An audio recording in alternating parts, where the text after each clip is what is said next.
Mesdames, Messieurs, bonsoir. Merci de votre fidélité à la télévision nationale. Voici les titres du journal. Pèlerinage et prière, le président Alpha Condé est en Arabie Saoudite. Le chef de l'État a accompli hier la Oumra et prié pour son pays. Tout à l'heure, nous parlerons de ces moments de ferveur et de foi. Le projet de construction d'un port en eau profonde à Bokeh, l'initiative est validée par certains partenaires techniques et financiers. La BAD accompagne le projet et à hauteur de 2 millions de dollars pour l'étude de faisabilité. De nouvelles machines pour renforcer la sécurité à l'aéroport de Conakry. Il s'agit d'équipements capables de détecter de faux documents. Avec ces machines, toutes les entrées et sorties du pays seront passées au peigne fin. Voilà pour les titres. Mesdames, Messieurs, bonsoir et bienvenue dans cette édition d'information. Le président Alpha Condé est en Arabie Saoudite. Le chef de l'État s'est acquitté de ses obligations religieuses. Il a accompli la Oumra, des moments de prière et d'invocation avec une forte pensée pour son pays. Sanassi Keita. Après avoir visité quelques sites historiques de la ville de Médine, comme le cimetière d'Al-Baqi où reposent les fidèles du prophète Mahomet, paix et salut sur lui, le chef de l'État a pris son vol pour Djeddah. Djeddah où professeur Alpha Condé a été accueilli par les autorités saoudiennes. Les autorités qui ont réservé au professeur Alpha Condé et à sa délégation un accueil enthousiaste. Une manière pour davantage témoigner des liens forts d'amitié et de coopération mutuelle qui existent depuis des lustres entre la Guinée et le Royaume d'Arabie Saoudite. Juste après cette capitale économique du Royaume d'Arabie Saoudite, le chef de l'État a pris la direction de la Mecque pour continuer les rituels de la Oumra, le petit pèlerinage. Ici, le président Alpha Condé, en compagnie de sa délégation, a accompli toutes les étapes de cette Oumra. رزقتنا وبارك لنا فيما أعطيتنا ربنا هب لنا لا نظمأ بعدها أبدا اللهم إني أسألك يا الله الجنة ونعيمها شعائر الله ومن حج البيت أو اعتمر فلا جناح عليه الله أكبر الله أكبر كبيرا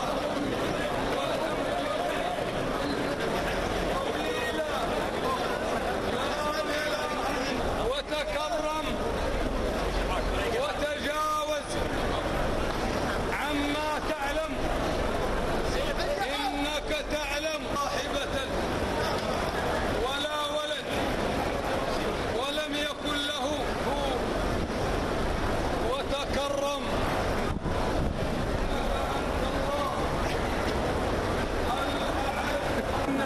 وعلى غيره لا تكلنا وعلى الإيمان والإسلام توفنا يا الله وأنت راض عنا اللهم ارحمنا يا الله بترك المعاصي ما أهديتنا اللهم وفقنا يا الله لما تحبه وترضى يا أكرم الأكرمين أقسم لنا يا الله من خشيتك ما تحول به بيننا وبين معاصيك ومن طاعتك ما تبلغنا به جنتك ومن اليقين ما تهون به علينا مصائب الدنيا.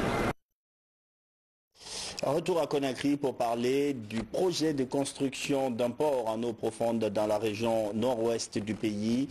La BAD, Banque africaine de développement, apporte son assistance technique évaluée à 2 millions de dollars. L'enveloppe doit servir à financer l'étude de faisabilité. Le protocole de convention a été signé ce matin. Maïmouna Bella Diallo. Les annonces faites au Forum de Paris pour le financement des projets du PNDS continuent de se matérialiser. La BAD vient une nouvelle fois apporter une assistance technique et financière à la Guinée à hauteur de 2 millions de dollars. L'enveloppe servira à construire un port en eau profonde à Bokeh. Ce projet transformateur pour la Guinée permettra notamment de réduire le coût d'exportation de la bauxite guinéenne et des autres produits miniers du pays, d'élargir et d'intégrer le marché guinéen avec les marchés des pays limitrophes et par conséquent de l'intégration économique au sein de la CEDEAO, d'attirer plus d'investissements privés dans la région. Ainsi, cette étude de faisabilité permettra de déterminer la meilleure option technique, économique, financière et socio-environnementale pour l'aménagement du port. Ce projet à impact national et sous-régional s'inscrit en droite ligne de la volonté affichée par le gouvernement à mettre en œuvre des infrastructures socio-économiques de standard international. Ce que ça changera, c'est justement les coûts d'évacuation. Parce qu'au jour d'aujourd'hui, pour question d'optimisation de coûts, on voit que les acteurs miniers, en raison du fait qu'il n'y a pas de port en eau profonde, ne peuvent utiliser, n'est-ce pas, que le système de barging. Et ça, c'est des tirants d'eau, n'est-ce pas, à moins 4, 5, etc. Mais avec la possibilité d'avoir un port en eau profonde, on pourrait faire venir les capsizes. Donc ces capsizes-là ont la capacité, n'est-ce pas, de transporter 200 000 tonnes à plus de 200 000 tonnes, etc.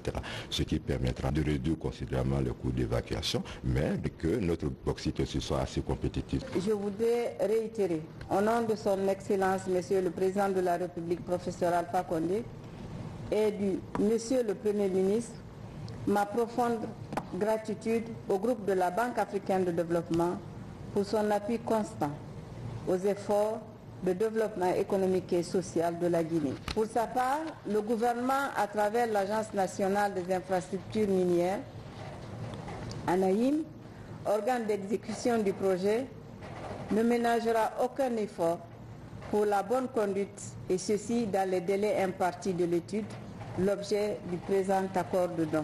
Ce port en eau profonde, une fois réalisé, permettra à la Guinée d'accroître ses exportations minières et d'accélérer le rythme de son développement multisectoriel. Après la douane, hier, ce matin, c'est le ministère du Budget a signé un contrat de performance avec la Direction nationale des impôts. L'administration fiscale doit mobiliser plus de 6 000 milliards de francs guinéens cette année. Et il y aura des phases d'évaluation périodique. Le point avec Al-Gassi Mouba.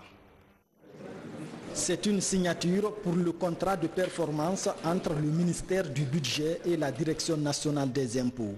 Ce contrat symbolise la feuille de route que l'État propose à l'administration fiscale, celle de plus de mobilisation des recettes. Du côté des impôts, plus de 6 000 milliards de francs guinéens sont attendus à la fin de l'année 2019. Le ministre du Budget s'engage à utiliser tous les leviers nécessaires pour la mobilisation de ce fonds. Ce que j'attends en tant que ministre, d'abord, c'est la mise en œuvre de la volonté politique du président de la République. C'est-à-dire rendre les régies financières performantes dans le seul but de réaliser ses ambitions de voir une Guinée émergente à l'horizon 2020. Et pour ce faire, nous devons compter sur nous-mêmes. Et il y a de la place pour mobiliser les recettes intérieures.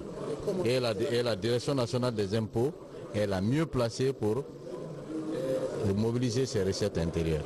Étant un outil de pilotage de gestion, ce contrat de performance reste un référentiel de la Direction nationale des impôts.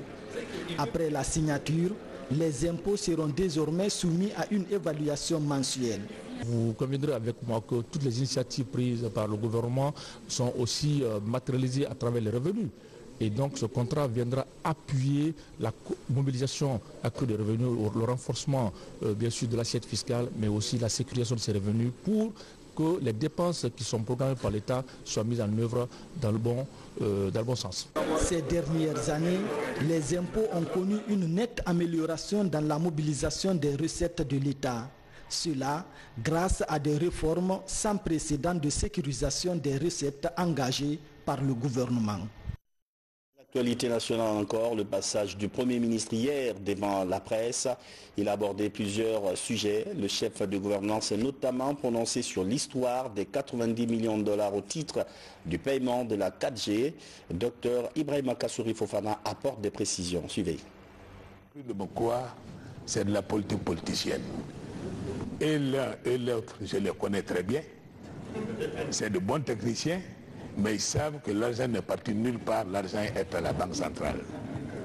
Ils savent parce que la situation monétaire intégrée que fournit la Banque centrale, à laquelle ils ont accès, parce que et l'un et l'autre, ils ont travaillé dans l'administration, ils ont des militants partout, ils ont accès à tous les tableaux. Cet argent est dans la SMI de la Banque centrale, fourni par la Banque centrale. De quoi on parle? L'argent n'a pas disparu, c'est faux. Outre ce point, le chef du gouvernement a abordé plusieurs autres questions d'actualité. Son passage devant la presse a intéressé beaucoup de Guinéens. Voici ce qu'en pensent certains au micro de notre reporter Diamo Kaba.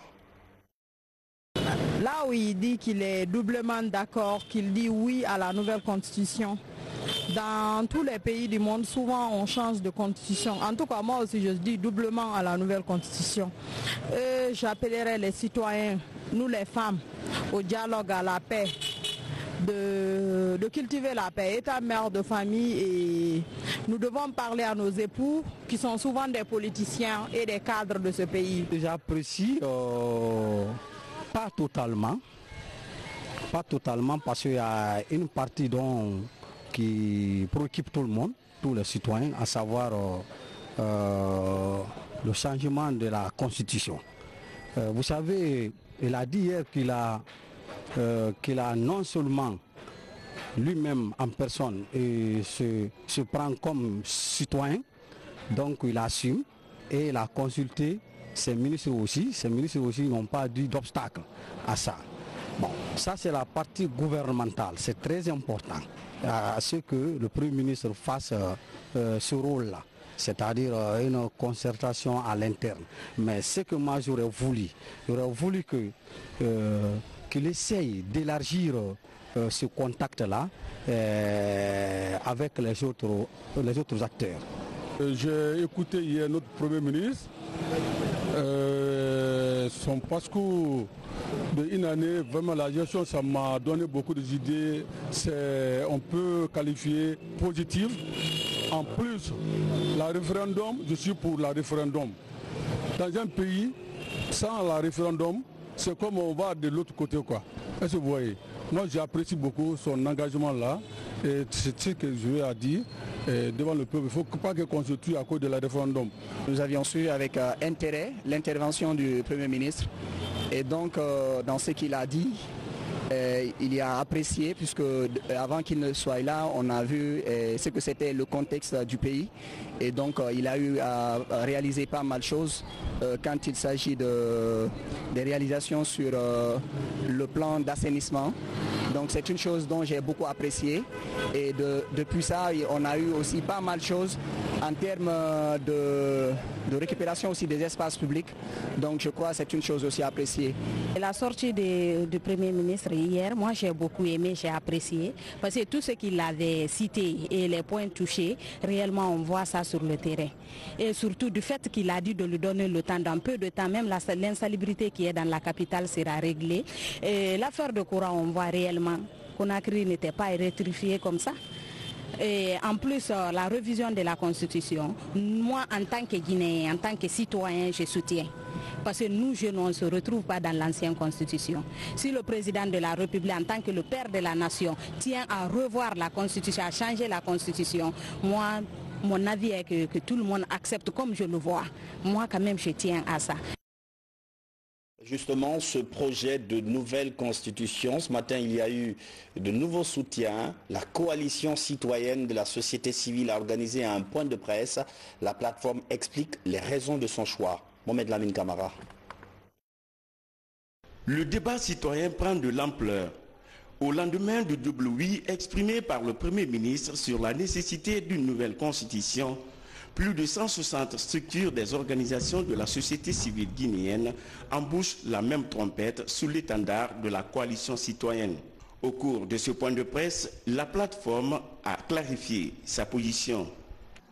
Nous, citoyens, soucieux de l'avenir de notre nation, qui repose sur le respect des droits individuels et collectifs, dans le choix socio-économique et politique, appelons les citoyens et citoyennes de Guinée, jeunes, hommes, femmes, leaders d'opinion et d'associations, à s'unir autour de la coalition citoyenne de la société civile pour exiger une nouvelle constitution répondant aux aspirations du peuple de Guinée.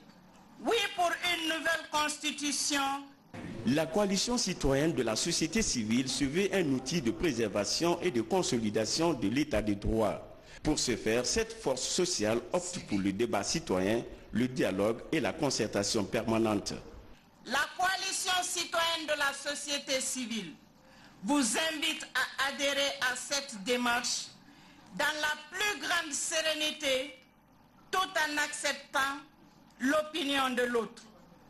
L'intoxication, les menaces et la passion dans les débats doivent céder la place au dialogue et à la concertation. La coalition citoyenne est une nouvelle entité de la société civile. Pour le progrès social, elle entend favoriser les contacts et débats d'idées. La coalition citoyenne défend le caractère apaisé et serein des débats démocratiques. Justice, le nouveau garde des Sceaux est installé dans ses fonctions. Beaucoup de défis l'attendent, notamment la poursuite des réformes. Le ministre Fofana s'engage à promouvoir l'état de droit et défendre les valeurs de la République. Thierno Younoussaba. Le nouveau garde des Sceaux par intérim est installé dans ses fonctions à travers une cérémonie solennelle, cérémonie rehaussée par la présence massive de la famille judiciaire, des ministres et autres connaissances. Mohamed Lamine Fofana remplace ainsi à ce poste Maître Cheikh Sako après plus de 5 années de service. D'entrée de jeu, le ministre secrétaire général du gouvernement a rappelé les acquis de la réforme amorcée depuis les états généraux de la justice. Certes des progrès, mais de nombreux défis attendent le nouveau locataire de la chancellerie. Parmi ces défis, il convient de citer, entre autres, l'appropriation par les membres de la famille judiciaire des différentes études et formations réalisées dans le cadre de la réforme. La déconcentration du budget du ministère, la mise en œuvre des recommandations issues de la revue à mi-parcours de la politique nationale de la réforme de la justice effectuée en 2016, ainsi que des différentes études réalisées et de l'évaluation du parjure. La signature des 14 arrêtés liés au statut du personnel pénitentiaire, l'organisation et le fonctionnement des établissements pénitentiaires. La nomination du nouveau garde des Sceaux intervient alors que le besoin de justice est toujours d'actualité. Mohamed Lamine Fofana promet de répondre aux attentes des populations en quête de justice. Permettez-moi de remercier son Excellence, Monsieur le Président de la République, de la présidence du Conseil supérieur de la magistrature, pour avoir renouvelé sa confiance en ma modeste personne. Il me donne ainsi l'occasion de poursuivre la mission pour laquelle il m'a fait venir auprès de lui, celle de doter la Guinée d'une justice qui correspond aux normes standards internationales. Pour ma part, je lui donne l'assurance et aussi à son gouvernement de ne ménager aucun effort et de donner le meilleur de moi-même pour que les magistrats qui distribuent cette justice et tous leurs collaborateurs soient placés dans les meilleures conditions d'exercer leur noble mission qu'ils accomplissent au nom du peuple du Guinée. Magistrat de carrière, Mohamed Lamine Fofana gravit tous les échelons de l'administration judiciaire au Sénégal. Depuis son retour au pays en 2012, il travaille à la mise en œuvre des différents programmes de réforme au sein des institutions républicaines. Assemblée nationale, la session des lois 2019 se poursuit à l'hémicycle. 2 départements ministériels dont la sécurité était devant les députés. Ils ont présenté quelques projets pour examen et adoption. Robert Siditolno. Dans les travaux en commission, les échanges ont permis un large débat autour du régime des sanctions et les dispositions des articles contenus dans les 3 textes de loi soumis par le ministère des Sports, de la Culture et du Patrimoine historique. Il s'agit de la loi portant droit d'auteur, la loi portant préservation du patrimoine subaquatique et la charte sur la reconnaissance culturelle de l'Union africaine. Nous pensons qu'il y a des chances pour que la loi, la charte et même la convention de 2001 sur le patrimoine subaquatique, nous pensons que tous ces trois documents vont être adoptés par l'Assemblée. Le BGDA, le problème n'est pas seulement la loi, mais c'est l'application de la loi. Heureusement que le ministère nous a dit qu'ils allaient mettre en place un ensemble de lois et de textes d'application pour que l'application soit effective, l'application de la loi soit effective. À la commission défense et sécurité, les travaux en commission ont porté essentiellement sur l'examen du projet de loi relatif à l'usage des armes par la gendarmerie nationale. Des nouvelles lois, mais ce sont des pratiques anciennes, excepté le port d'armes par la gendarmerie qui deviendra une nouveauté, et cela parce que partout ailleurs ça se fait. Il faut protéger la vie de ceux qui sont censés maintenir la sécurité dans un monde aujourd'hui complètement confronté au terrorisme, au djihadisme. Et un gendarme à main nue, un gendarme avec des armes conventionnelles ne saurait éradiquer le danger à un moment opportun où ces criminels souhaiteraient passer à l'action pour détruire toute une masse ou tout un groupe d'individus. Dans le souci de renforcer les arguments et les plaidoyers sur les projets de loi débattus, les travaux en intercommission sont prévus avant la séance plénière consacrée à l'examen et l'adoption de ces textes de loi le 10 juin prochain. Sécurité aéroportuaire, le dispositif d'authentification des documents de voyage est renforcé. 2 machines viennent d'être installées pour détecter les faux passeports. Une réforme qui vient ainsi renforcer le contrôle des personnes qui entrent et sortent du pays. Alpha Isiagaba. C'est le lancement officiel des machines d'identification et de lecture automatique des passeports à l'aéroport de Conakry. Leur nom est GET. Ces machines de dernière génération sont capables de détecter tout faux document de voyage. Certaines dons d'Iris, le coût est estimé à plus de $200 000 US. Nous nous réjouissons de ce don qui vient améliorer la qualité de nos services à l'aéroport. Je lance un appel à tous les détenteurs des passeports diplomatiques, de services et ordinaires guinéens de se soumettre à la procédure normale d'obtention de passeports au risque de se voir bloqué par ce système à l'aéroport. Alors, cet équipement nous permet aujourd'hui de déceler aussi facilement tout détenteur de passeport guinéen, autant enregistré ou pas. Si le passeport est délivré dans les meilleures conditions, ceci nous permet de le savoir immédiatement dès que le passager se présente à l'aéroport. Ces équipements viennent améliorer la qualité des services des agents de sécurité de l'aéroport et barrer la route aux faussaires en évitant les fraudes sur les passeports biométriques. Elles peuvent en 30 secondes prêter un passeport, faire une reconnaissance faciale et la lecture automatique de l'empreinte digitale. Ce qu'on nous présente aujourd'hui, le don qu'Iris a fait à la République de Guinée à travers le commissariat spécial, montre à suffisance comment nous sommes en train de nous battre pour lutter contre les faussaires. Comment nous sommes en train de se battre pour éviter que des gens entrent en Guinée avec des faux passeports.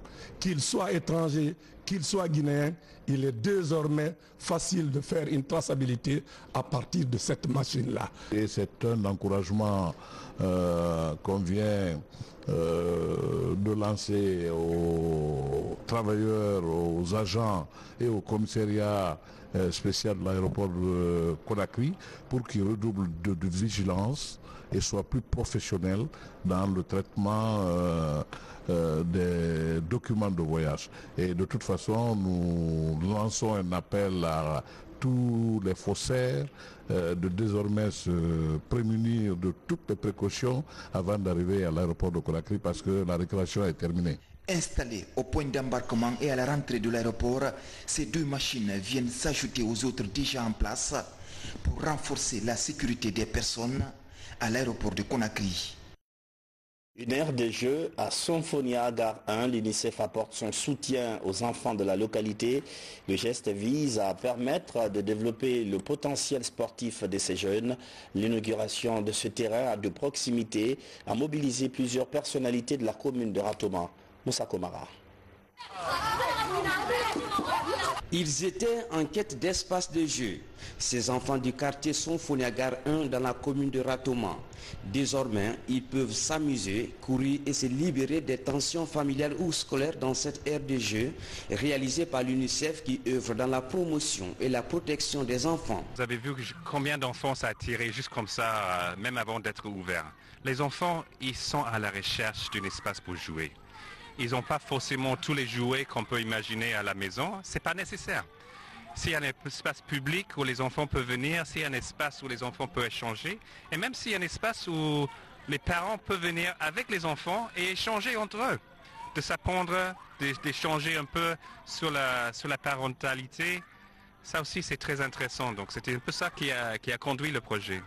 Dans l'enceinte, des jeux de parcours en pneus, en troncs d'arbres, des balançoires ainsi que des jeux d'équilibre et des parcours du combattant sont réalisés pour permettre aux tout petits d'imiter des situations de la vie courante, de sauter. On joue ici parfaitement, c'est merveilleux. On est heureux de voir ici. On va jouer, on est content de jouer ici. On est très heureux pour cette jeu. Ça nous fait plaisir. Selon l'enquête ménage MICS 2016, 68% des enfants de moins de 5 ans en Guinée ont moins de 2 jouets dans les foyers. La construction de cet espace de récréation de proximité était une nécessité dans cette banlieue de Conakry, soutiennent les autorités locales. Nous nous réjouissons de voir les enfants de plus en plus nombreux à fréquenter cet espace de jeu qui contribuera à créer une amitié entre eux et développer leur intelligence et nous permettra d'espérer à d'autres réalisations de la part à la fois de nos partenaires et de nous-mêmes. Les autorités locales veillent sur ces sites comme sur la prunelle de leurs yeux. Un comité de gestion est déjà mis en place pour sa maintenance et sa sécurisation. Les membres auront la lourde responsabilité de bien gérer pour en faire un lieu de vie pour les populations du quartier. Les Nations Unies ont rendu hommage vendredi aux soldats de la paix à l'occasion de la journée internationale des casques bleus. Une cérémonie au cours de laquelle le secrétaire général a remis une médaille aux représentants permanents des pays qui ont perdu des soldats dans les opérations de maintien de la paix en 2018.